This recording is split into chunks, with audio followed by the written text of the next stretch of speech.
The Gray Man is adapted from Mark Greaney's book, and the film makes a few changes from the source material.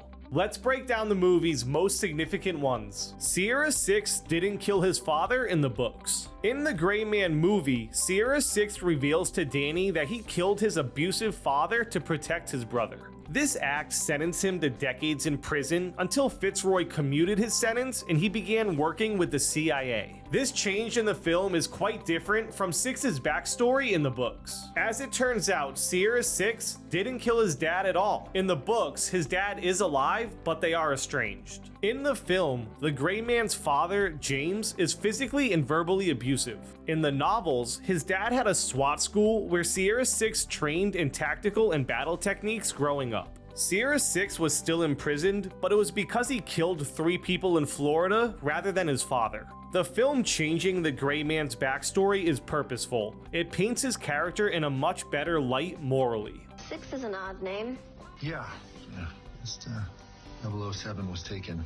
Lloyd Hansen puts out the hit on the Gray Man. Lloyd Hansen is one of Sierra 6's main antagonists in the film. He's called upon by Carmichael to capture and kill Sierra 6, and he's merciless about the hunt. This is a man who knows he works outside of any law and makes the most out of it, leaning into torture tactics and theatrical battles to complete the job. In both the film and the book, Lloyd was a former CIA officer. However, the novel's version is not a freelance contractor, but a lawyer with an international corporation that wants Sierra 6 dead for personal reasons. In the book, Lloyd and his office put out the hit on Sierra 6, wanting retribution for the assassin murdering someone who cost them $1 billion contract. Furthermore, Lloyd didn't graduate from Harvard like he did in the film, but from King's College in London. The reason for Sierra 6's mission is different. In the film, Sierra 6 is on the run after Lloyd and his security team openly plan to assassinate him. Would someone mind shooting the man handcuffed to the bench? Fitzroy is used as leverage in the movie, but the reasons behind his involvement are very different. In the book, 6 is on the run for murdering the brother of a Nigerian dictator.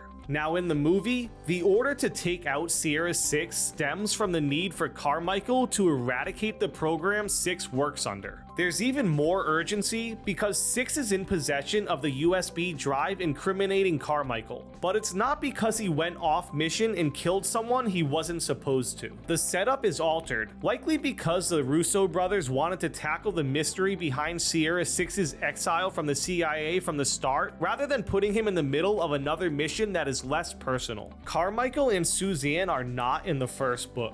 Denny Carmichael is the main antagonist of the movie, putting the hit out on Sierra 6 and wanting to take him out because of the intel he has on him. Suzanne works alongside Carmichael as a top CIA officer, but this is not the case in the Gray Man novel. While Denny and Suzanne show up in a later novel, they are not present in the first book at all.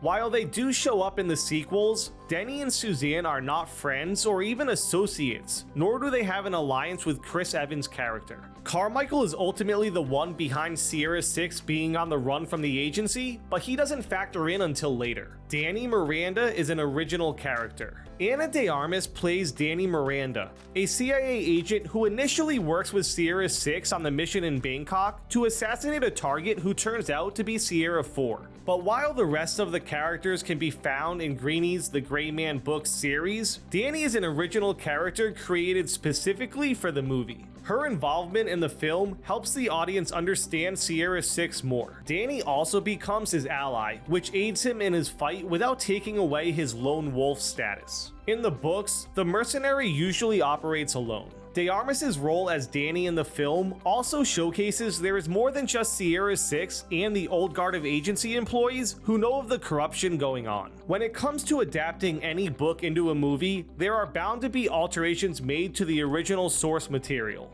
Film is an entirely different medium, so as an audience, we understand some of these changes. Usually. Hit that subscribe button and let us know in the comments, did you like the book or the movie more? Thanks for watching.